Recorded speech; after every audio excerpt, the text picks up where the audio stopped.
മഹാരാഷ്ട്രയിലെ 29ഓളം വരുന്ന മുനിസിപ്പൽ കോർപ്പറേഷനുകളിലേക്ക് തെരഞ്ഞെടുപ്പ് കഴിഞ്ഞിരുന്നു. അതിൻ്റെ റിസൾട്ട് 2-3 ദിവസം മുമ്പ് വന്നതാണ്.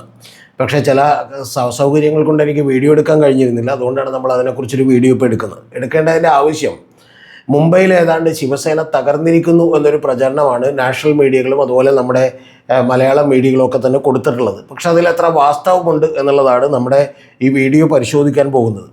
അപ്പോൾ അതിഗംഭീരമായിട്ടുള്ള ഒരു റിസൾട്ടായിരുന്നു മുംബൈയിൽ BJPക്ക് എന്നുള്ളതിൽ ഒരു തർക്കവുമില്ല. കാരണം മഹാരാഷ്ട്രയിൽ 29 കോർപ്പറേഷനുകളിലേക്ക് 2869 സീറ്റുകളിലേക്കാണ് മത്സരം നടന്നത്. ആ മത്സരം നടന്നതിൽ 1425 സീറ്റുകളിലേക്കും അവർ BJPക്കാർ വിജയിക്കുകയാണ് ചെയ്തിട്ടുള്ളത്. അതിഗംഭീരമായിട്ടുള്ള പ്രകടനമായിരുന്നു എന്നുള്ളത് വസ്തുതയായിട്ടുള്ള ഒരു കാര്യമാണ്. അപ്പോൾ അങ്ങനെ വസ്തുതയായ കാര്യം നടന്നു കഴിഞ്ഞപ്പോൾ എല്ലാ മാധ്യമങ്ങളും തന്നെ എഴുതിയത് ഇതാ ശിവസേന ഇല്ലാതായിരിക്കുന്നു, താക്കറെ കുടുംബം ഇല്ലാതായിരിക്കുന്നു എന്നുള്ളതാണ് അവരെല്ലാവരും എഴുതിയത്. എന്ന് പറഞ്ഞാൽ ഒരു താക്കറയുടെ കാലം തന്നെ അവസാനിച്ചു എന്നുള്ളതാണ്. മഹാരാഷ്ട്ര മൊത്തം എടുത്തു നോക്കിയാൽ അതിൽ ചില ശരികളുണ്ടെന്ന് കാണാം, വലിയ വീഴ്ച ശിവസേനയ്ക്ക് ഉണ്ടായിട്ടുണ്ട് എന്നുള്ളത് കാണാം. പക്ഷേ യഥാർത്ഥത്തിൽ ബൃഹാൻ മുംബൈ മുനിസിപ്പൽ കോർപ്പറേഷൻ എന്ന് പറയുന്ന മുംബൈ കോർപ്പറേഷൻ BMC എന്ന് പറയുന്ന ആ കോർപ്പറേഷൻ മാത്രം എടുത്തു നോക്കിയാൽ അത് എത്രത്തോളം ശരിയാണ് എന്നുള്ളതിൽ എനിക്കൊരു അഭിപ്രായ വ്യത്യാസമുണ്ട്. അതാണ് നിങ്ങളോട് വീഡിയോ എടുത്തേക്കാമെന്ന് വിചാരിച്ചത്. കാരണം ഈ പറയുന്ന BMC എന്ന് പറയുന്ന മുംബൈ കോർപ്പറേഷൻ്റെ തെരഞ്ഞെടുപ്പിൽ 2017 തന്നെ ടോട്ടൽ സീറ്റുകൾ 227ആണ്. അതിൻ്റെ റിസൾട്ട് ഞാൻ ആദ്യം ഒന്ന് വായിക്കാം. ആ സീറ്റുകളിൽ 84 ശിവസേന നേടിയിരുന്നു. ഇപ്പോഴത്തെ ശിവസേന അല്ല കേട്ടോ, അത് നേരത്തെ യുണൈറ്റഡ് ആയിട്ടുള്ള ശിവസേനയാണ്. ഇപ്പം നിങ്ങൾക്കറിയാമല്ലോ, ശിവസേന എന്ന് പറയുന്നത് ഷിൻഡെ വിഭാഗമുണ്ട്. യഥാർത്ഥത്തിൽ അവരാണ് ഒറിജിനൽ ശിവസേന എന്നുള്ളതാണ്. കാരണം ചിഹ്നവും അതുപോലെ പേരുമൊക്കെ കിട്ടിയത് അവർക്കാണ്. പേരൊക്കെ മാറ്റേണ്ടി വന്നത് താക്കറെ കുടുംബത്തിനാണ്, അദ്ദേഹത്തിൻ്റെ മകനായിട്ടുള്ള ഉദ്ധവ് താക്കറേക്കാണ്. അപ്പോൾ അങ്ങനെ ശിവസേന, അതായത് യുണൈറ്റഡ് ആയിട്ടുള്ള ശിവസേനയ്ക്ക് കിട്ടിയത് 84 സീറ്റുകളാണ് കഴിഞ്ഞ തവണ കിട്ടിയത്. BJPക്ക് കിട്ടിയത് 82 സീറ്റുകളാണ്. ഇന്ത്യൻ നാഷണൽ കോൺഗ്രസിന് കിട്ടിയത് 31 സീറ്റുകളാണ്. NCPക്ക് 9 സീറ്റുകളാണ് കിട്ടിയത്. MNS എന്ന് പറയുന്ന മറ്റൊരു പാർട്ടി, രാജ് താക്കറയുടെ പാർട്ടി, അദ്ദേഹത്തിന് 7 സീറ്റുകളാണ് കിട്ടിയത്. അതുപോലെ SPക്ക് 6ആണ്. AIMന് 2 സീറ്റുകളാണ് കിട്ടിയത്. ഇങ്ങനെ ഇൻഡിപെൻഡൻറ്റിന് 5 സീറ്റുകളാണ് കിട്ടിയത്. അപ്പോൾ ABS എന്ന് പറഞ്ഞ പാർട്ടിക്ക് 1 സീറ്റാണ്. അപ്പോൾ ഇതാണ് കഴിഞ്ഞ തവണ ഉണ്ടായിട്ടുള്ള അവസ്ഥയെങ്കിൽ ഇത്തവണയും യഥാർത്ഥത്തിൽ ഈ പറയുന്ന മുംബൈ കോർപ്പറേഷൻ്റെ തെരഞ്ഞെടുപ്പ് എടുത്തു നോക്കിയാൽ മുംബൈയിലെ ജനങ്ങൾ കൃത്യമായിട്ട് താക്കറെ കുടുംബത്തിന് അനുകൂലമായി വോട്ട് ചെയ്തിരിക്കുന്നു എന്നുള്ളതാണ് എനിക്ക് നിങ്ങളോട് പറയാനുള്ളത്. അതിൽ നമുക്കറിയാം, കഴിഞ്ഞ തവണ 82 സീറ്റുകളാണ് BJPക്ക് ഉണ്ടായിരുന്നെങ്കിൽ ഇത്തവണത്തെ തെരഞ്ഞെടുപ്പിൽ BJP 89 സീറ്റുകളിലേക്ക് എത്തി എന്നുള്ളത് യാഥാർത്ഥ്യമായിട്ടുള്ളൊരു കാര്യമാണ്. 89 സീറ്റുകളിലേക്ക് എത്തി. അതിൽ ഈ പറയുന്ന 65 സീറ്റുകൾ, രണ്ടാം സ്ഥാനത്ത് വന്നിട്ടുള്ളത് ശിവസേന UBT ആണ്. എന്ന് പറഞ്ഞാൽ ഉദ്ധവ് താക്കറെ വിഭാഗമാണ്. ഇപ്പോൾ അദ്ദേഹം വെറും ഉദ്ധവ് താക്കറെ മാത്രമല്ല, നേരത്തെ MNSനൊക്കെ ഉണ്ടായിരുന്ന രാജ് താക്കറയുടെ മഹാരാഷ്ട്ര നവനിർമ്മാൺ സേന എന്നൊക്കെ പറയുന്ന ആ രാജ് താക്കറെ കൂടി യോജിച്ചിട്ടുണ്ട് ഇദ്ദേഹത്തിനൊപ്പം. രാജ് താക്കറെ എന്ന് പറയുന്നത് നിങ്ങൾക്കൊക്കെ ഓർമ്മയുണ്ടാവും, ഏതാണ്ട് ബാൽ താക്കറയുടെ അതേ തന്നെ മാനറിസംസും ലുക്കും അതുപോലെ നന്നായി പ്രസംഗിക്കാനും ഒക്കെ കഴിയുന്ന ഒരാളാണ്. അദ്ദേഹത്തിൻ്റെ തീവ്ര പ്രസംഗങ്ങളൊക്കെ ഉള്ള ഒരാളാണ്. അപ്പോൾ അവർ രണ്ടുപേരും കൂടി യോജിച്ചിട്ടുള്ള പുതിയ പാർട്ടിയാണ്. ആ പുതിയ പാർട്ടിക്ക് യഥാർത്ഥത്തിൽ 65 സീറ്റുകളിലേക്ക് എത്താൻ കഴിഞ്ഞിട്ടുണ്ട്. ഇതിൽ തന്നെ BJP 89 സീറ്റുകളിലേക്ക് എത്തുമ്പോൾ BJPക്ക് കിട്ടിയിട്ടുള്ളത് 45.22 വലിയ വിജയമാണ് എന്നുള്ള കാര്യത്തിൽ ഒരു തർക്കമില്ല. പക്ഷേ പ്രധാനപ്പെട്ട കാര്യമെന്ന് പറയുന്നത് 27.52% വോട്ടുകൾ നേടാനായിട്ട് ഉദ്ധവ് താക്കറേക്ക് വേണ്ടി കഴിഞ്ഞിട്ടുണ്ട്. എന്ന് പറഞ്ഞാൽ ഉദ്ധവ് താക്കറേക്ക് അതുപോലെ തന്നെ UBT എന്ന് പറയുന്ന പുതിയ പാർട്ടിയായിട്ട് നമ്മൾ കണക്കിലെടുത്താൽ വലിയ കുഴപ്പം അവർക്ക് ഉണ്ടായിട്ടില്ല എന്ന് മാത്രമല്ല, ആളുകൾ അവർക്ക് വോട്ട് ചെയ്തിരിക്കുന്നു എന്നുള്ളതാണ്.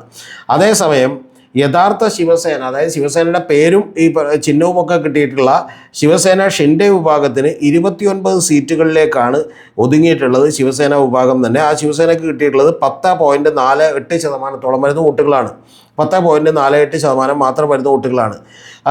തൊട്ടടുത്ത് നമുക്കറിയാം മറ്റൊരു പാർട്ടിയുള്ളത് കോൺഗ്രസ് ആണ്.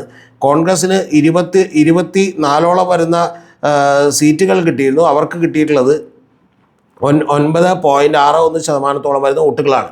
യഥാർത്ഥത്തിൽ കോൺഗ്രസ് അവിടെ വലിയ നേട്ടമുണ്ടാക്കി. കാരണം കോൺഗ്രസ് ഒന്നും ചെയ്യാതെ തന്നെ വലിയ നേട്ടങ്ങളിലേക്ക് കോൺഗ്രസ് എത്തിപ്പെടുന്ന ഒരു കാഴ്ചയാണ് നമ്മളവിടെ കണ്ടിട്ടുള്ളത്. എന്ന് പറഞ്ഞാൽ ഏതാണ്ട് കേരളത്തിലൊക്കെ സംഭവിച്ച പോലെ കോൺഗ്രസ് ജയിക്കണമെന്ന് വിചാരിച്ചാലും ഇല്ലെങ്കിലും ഞങ്ങൾ നിങ്ങളെ ജയിപ്പിക്കും എന്ന് പറഞ്ഞാണ് കേരളത്തിലെ തദ്ദേശ സ്വയംഭരണ തെരഞ്ഞെടുപ്പുകളിലൊക്കെ തന്നെ ആളുകൾ വോട്ട് ചെയ്ത് കോൺഗ്രസിനെ ജയിപ്പിച്ചത്. ഏതാണ്ട് അതേ അവസ്ഥ തന്നെ ഉണ്ടായിരുന്നു. ഇനി അവിടെ ഏറ്റവും പ്രധാനപ്പെട്ട മറ്റൊരു കാര്യം കൂടിയുള്ളത്, അവിടെ ഇല്ലാതാകാൻ പോകുന്ന പാർട്ടി ഏതാണ് എന്നുള്ളതാണ്. ഇല്ലാതാകാൻ പോകുന്ന ഏറ്റവും പ്രധാനപ്പെട്ട പാർട്ടി എന്ന് പറയുന്നത് അത് യഥാർത്ഥത്തിൽ അവിടെ NCP എന്ന് പറയുന്ന ഒരു പാർട്ടിയാണ്. എന്ന് പറഞ്ഞാൽ ശരത് പവാറിൻ്റെ കാലം കഴിയുമ്പോൾ ഏതാണ്ട് ആ പാർട്ടി ഇല്ലാതാവും എന്നുള്ളതാണ് നമ്മളിപ്പോൾ മനസ്സിലാക്കേണ്ടത്. അദ്ദേഹത്തിൻ്റെ മകൾ സുപ്രിയ സുലെ ഉണ്ട്. കൂടാതെ അവർ നടത്തുന്ന ചില ഡ്രാമകളൊക്കെ ഉണ്ട്. കാരണം ഞങ്ങൾ വിഭജിക്കുന്നില്ല എന്നൊക്കെ പറഞ്ഞുള്ള ചില നാടകങ്ങളൊക്കെ ഉണ്ട്. അതിൻ്റെ വിശദാംശങ്ങളിലേക്കൊന്നും ഞാൻ പോകണ്ട, എന്നെ കേൾക്കുന്ന പ്രേക്ഷകർക്കറിയായിരിക്കും. അവരെ പിളർന്നില്ല എന്നൊക്കെ പറയും. അപ്പോൾ അത്തരത്തിൽ പിളർന്നില്ല എന്നൊക്കെ പറയുന്ന നാടകങ്ങൾക്കൊക്കെ തന്നെ വലിയ തിരിച്ചടി കൊടുത്തുകൊണ്ട് വലിയ തോതിലുള്ള വോട്ട് നഷ്ടമുണ്ടായിട്ടുള്ള ഒരു പാർട്ടി എന്ന് പറയുന്നത് NCP ആണ്. ഏതാണ്ട് ശരത് പവാർ യുഗം അവിടെ അസ്തമിക്കുന്നു എന്നുള്ളതാണ്. അതേസമയം ഞാൻ പറഞ്ഞതുപോലെ ശിവസേന UBT എന്ന് പറയുന്നതാണ് യഥാർത്ഥ ശിവസേനക്കാർ എന്നുള്ളത്. മുംബൈയിലെങ്കിലും അവർക്ക് ആളുകളെ ബോധ്യപ്പെടുത്താൻ കഴിഞ്ഞിരിക്കുന്നു എന്നുള്ളതാണ് ഏറ്റവും പ്രധാനപ്പെട്ട കാര്യം. ഷിൻഡേക്കൊന്നും അത്ര വലിയ യഥാർത്ഥ ശിവസേനയാണ് എന്ന് പറയുന്ന തോന്നലുണ്ടാക്കാനായിട്ട് കഴിഞ്ഞില്ല. അതേസമയം തന്നെ മറ്റൊരു പ്രധാനപ്പെട്ട കാര്യമുള്ളത് AIMIM എന്ന് പറയുന്ന അസുദ്ദീൻ ഒവൈസിയുടെ പാർട്ടിയുണ്ട്. ഓൾ ഇന്ത്യ ഈ പറയുന്ന ഇത് AIMIM എന്ന് പറയുന്ന പാർട്ടി, അത് നമുക്കറിയാലോ, ഈ പറയുന്ന അസുദ്ദീൻ ഒവൈസിയുടെ പാർട്ടിയാണ്. ആ പാർട്ടി യഥാർത്ഥത്തിൽ BJPയെ ഹെൽപ്പ് ചെയ്യാൻ വേണ്ടി വോട്ടുകൾ വിഭജിക്കുന്നതിന് അവർക്ക് സാധിച്ചിട്ടുണ്ട് എന്നുള്ളതൊരു യാഥാർത്ഥ്യമാണ്. അപ്പോൾ അത്തരത്തിൽ കാര്യങ്ങളാണ് ഈ പറയുന്ന പോലെ ബൃഹാൻ മുംബൈ മുനിസിപ്പൽ കോർപ്പറേഷനിൽ നടന്നിട്ടുള്ളത്. അവരുടെ മുസ്ലിം വോട്ടുകൾ BJPക്ക് ഗുണകരമാകുന്ന രീതിയിൽ ഡിവൈഡ് ചെയ്യാനായിട്ട് ഈ പറയുന്ന പോലെ മജ്ലിസ് ഇത്തിഹാദ് എന്ന് പറയുന്ന പാർട്ടിക്ക് കൂടി കഴിഞ്ഞിട്ടുണ്ട് എന്നുള്ളത് വാസ്തവമാണ്. ഇത് ഉണ്ടായിക്കൊണ്ടിരിക്കുമ്പോൾ നമുക്ക് മറ്റൊരു കാര്യം കൂടി പറയാതെ വയ്യ. അത് യഥാർത്ഥത്തിൽ BJPയോട് ചേരുന്ന സഖ്യകക്ഷികൾക്ക് എന്ത് സംഭവിക്കുന്നു എന്നുള്ളത് കൂടിയാണ്. BJP യഥാർത്ഥത്തിൽ മുംബൈയിലും മഹാരാഷ്ട്രയിലുമൊക്കെ തുടങ്ങിയത് ഒരു ജൂനിയർ പാർട്ട്ണറായിട്ടാണ്. ആ ജൂനിയർ പാർട്ട്ണറായിട്ട് തുടങ്ങി എങ്ങനെയാണ് അവരുടെ കൂടെ നിൽക്കുന്ന പാർട്ടികൾ ഇല്ലാതായതും BJP മാത്രം വളർന്നതും എന്നുള്ളതിൻ്റെ ഏറ്റവും പെർഫെക്റ്റ് എക്സാമ്പിളാണ് മഹാരാഷ്ട്ര.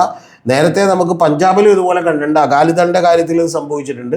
അതുപോലെ നിരവധി കാര്യങ്ങളിൽ ഇവിടെയും കേരളത്തിലും യഥാർത്ഥത്തിൽ ഇപ്പോൾ BDJS എന്ന് പറയുന്നൊരു പാർട്ടിയെ നിർത്തുകയും അവർക്ക് ആദ്യം 4% വോട്ട് ഉണ്ടാവുകയും പിന്നീട് അവരെല്ലാവരും തന്നെ ഏതാണ്ട് ആ 4% വോട്ടിൽ 3% വോട്ട് BJPക്ക് തന്നെ നേരിട്ട് കിട്ടുകയും 1% വോട്ടിലേക്ക് BDJSും വെള്ളാപ്പള്ളി നടേശൻ്റെ പാർട്ടിയും ഒക്കെ തുഷാർ വെള്ളാപ്പള്ളിയും ഒക്കെ എത്തിച്ചേരുകയും ഒക്കെ ചെയ്യുന്നത് നമ്മൾ കണ്ടു. അപ്പോൾ ഏതാണ്ട് അതേ സിറ്റുവേഷൻ തന്നെയാണ് അവിടെ ഉള്ളത്. പക്ഷെ അതിൽ നിന്ന് കുതറി മാറുകയും പിടിച്ചു നിൽക്കുകയും ചെയ്തിട്ടുള്ളത് ആകെ യഥാർത്ഥത്തിൽ ഉദ്ധവ് താക്കറെ വിഭാഗമാണ്. അതായത് ശിവസേന UBT എന്ന് പറയുന്ന ഒരു പക്ഷമാണ്. ഇത് മറ്റു മാധ്യമങ്ങളൊന്നും പറയാത്തത് കൊണ്ട് മാത്രം ഞാൻ ഈ വീഡിയോ എടുത്തതാണ്. അതുകൊണ്ടാണ് ഇത് എടുക്കണമെന്ന് വിചാരിച്ചത് 3 ദിവസം കഴിഞ്ഞിട്ടുണ്ടെങ്കിൽ പോലും.